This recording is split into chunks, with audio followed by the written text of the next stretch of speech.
اللہ کے حبیب علیہ الصلوۃ والسلام نے فرمایا انما الاعمال بالنیات، یعنی اعمال کا دار و مدار نیتوں پر ہوتا ہے۔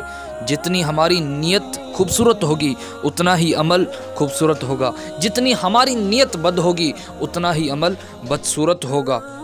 جیسے چور بھی ساری رات جاگتا ہے اور چوکیدار بھی ساری رات جاگتا ہے، لیکن چور کا جاگنا کسی اور نیت سے ہوتا ہے اور اس جاگنے سے اس کو ثواب نہیں ملتا، اور چوکیدار کا جاگنا اپنے مالک سے وفاداری کے تحت پر ایک ایک لمحے کا ثواب اس کا نامہ اعمال میں لکھ دیا جاتا ہے۔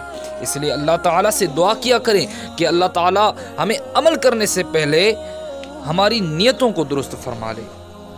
کل بروز قیامت کے دن اللہ تعالیٰ ایک سخی کو اور ایک شہید کو اور ایک قاری قرآن کو بارگاہ عزتی میں پیش کرے گا اور فرشتوں کو حکم کرے گا کہ ان تینوں کو جہنم میں لے جاؤ۔ کتنی حیران کن رہنے والی بات ہے کہ ایک شہید کو اور ایک سخی کو اور ایک قاری قرآن کو اللہ تعالیٰ جہنم میں بھیج رہا ہے، تو پھر سخی کہے گا مالک مولا میں نے تو اپنی خون پسینے کی کمائی حلال روزی تیری مخلوق میں خرچ کر دی، تو مجھے کیا صلہ ملا؟ اللہ تعالیٰ فرمائے گا نہیں، تو نے اس نیت سے میری مخلوق میں خرچ کی کہ لوگ تجھے سخی کہیں، معاشرے میں عزت حاصل کرنے کے لیے، تو تو نے جو چاہا وہ تجھے دنیا میں مل گیا، اب آخرت میں تمہارا کوئی صلہ نہیں۔ اللہ اکبر۔ پھر شہید کہے گا مالک مولا میں نے تو اپنی جان جیسی متاع و عزیز چیز تیری راہ میں قربان کر دی، تو مجھے کیا صلہ ملا؟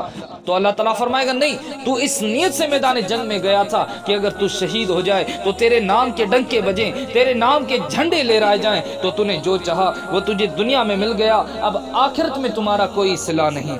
اللہ اکبر۔